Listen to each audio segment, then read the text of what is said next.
अष्टावक्र की महागीता का मौलिक सार इतना ही है कि तुम यदि चाहो तो अभी किनारे पर निकल जाओ और बैठ जाओ, अभी साक्षी हो जाओ। और जब तक तुमने कर्मों को बदलने की कोशिश की तब तक तो तुम नई नई उलझनें खड़ी करते रहोगे, क्योंकि हर पाप के साथ थोड़ा पुण्य, हर पुण्य के साथ थोड़ा पाप है। तुम ऐसा कोई पुण्य कर ही नहीं सकते जिसमें पाप ना जुड़ा हो। सोचो कौन सा पुण्य करोगे जिसमें पाप ना जुड़ा हो। अगर धन दान दोगे तो धन कमाओगे, तो दान दोगे कहां से? पहले कमाने में पाप कर लोगे तो दान दोगे। ये तो बात बेमानी हो गई।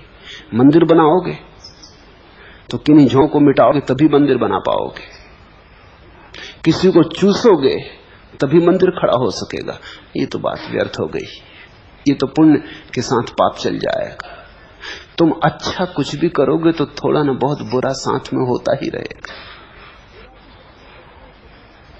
बुरा भी जब तुम करते हो कुछ ना कुछ अच्छा होता है, तभी तो बुरा आदमी करता, नहीं तो वो भी क्यों करेगा। एक चोर है, वो चोरी कर लाता है क्योंकि वो कहता है कि उसके बच्चा बीमार है और दवा चाहिए। बच्चे को दवा तो मिलनी चाहिए, चोरी से मिलती तो चोरी से, लेकिन बच्चे को दवा तो देनी ही पड़ेगी। जीवन मूल्यवान है, तुम्हारे धन संपत्ति के नियम इतने मूल्यवान नहीं। परम रासायनिक, वो दार्शनिक भी था, विचारक भी था, अपूर्व दार्शनिक था। शायद भारत में वैसा कोई दूसरा दार्शनिक नहीं हुआ। शंकराचार्य भी नंबर 2 मालूम पड़ते हैं नागार्जुन से। और ऐसा लगता है शंकर ने जो भी कहा उसमें नागार्जुन की छाप है। नागार्जुन ने बड़ी अनूठी बातें कही हैं। और वो रसायनविद था, उसे 2 सहयोगियों की जरूरत थी जो रसायन की प्रक्रिया में उसका साथ दे सके। तो उसने बड़ी खोज की, 2 रसायनविद आए, वो उनकी परीक्षा लेना चाहता था। तो उसने उन्हें कुछ रासायनिक द्रव्य दिए दोनों को और कहा कि कल तुम इनका मिश्रण बना के ला। अगर तुम सफल हो गए मिश्रण बनाने में तो जो भी सफल हो जाएगा वो चुन लिया जाएगा। वो दोनों चले गए। दूसरे दिन एक तो मिश्रण बना के आ गया और दूसरा रासायनिक द्रव्य वैसे के वैसे लेके आ गया। नागार्जुन ने उस दूसरे से पूछा कि तुमने बनाया नहीं?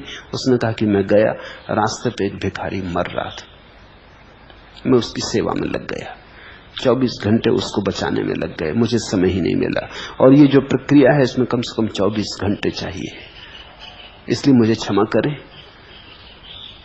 मैं जानता हूं कि मैं अस्वीकृत हो गया, लेकिन कुछ और उपाय न था, भिखारी मर रहा था, मुझे 24 घंटे उसकी सेवा करनी पड़ी। वो बच गया, मैं खुश हूं। मुझे जो आपकी सेवा का मौका मिलता था वो नहीं मिलेगा, लेकिन मैं प्रसन्न हूं, मेरी कोई शिकायत नहीं। और नागार्जुन ने इसी आदमी को चुन लिया।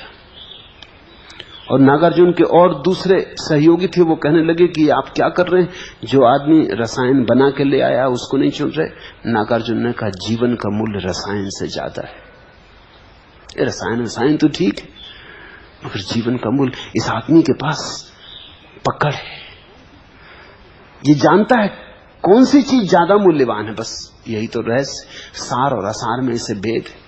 पाप और पुण्य गुथे पड़े, साथ साथ जुड़े। न तो तुम पुण्य कर सकते हो बिना पाप किए, न तुम पाप कर सकते हो बिना पुण्य किए, वो सब जुड़े। इसलिए अगर तुम एक से बचना चाहोगे तो तुम ज्यादा से ज्यादा दूसरे को छिपा सकते हो, लेकिन दूसरे से भाग नहीं सकते। पाप पुण्य एक ही दो पहलू, सिक्का जाएगा तो पूरा जाएगा, आधा नहीं बचाया जा सकता, एक पहलू नहीं बचाया जा सकता। इसलिए अष्टावक्र और जनक के संवाद के बीच जो क्रांतिकारी सूत्र घटित हो रहा है वो साक्षी का है। तुम्हें न तो पाप छोड़ना न पुण्य छोड़ना, न तुम्हें पाप पकड़ना न पुण्य पकड़ना, तुम्हें पकड़ना छोड़ना, न पकड़ो न छोड़ो। तुम दोनों को दूर हट के खड़े हो जाओ, देखने वाले बनो, दृष्टा बनो, साक्षी बनो। हरि ओम तत्। आज इतना।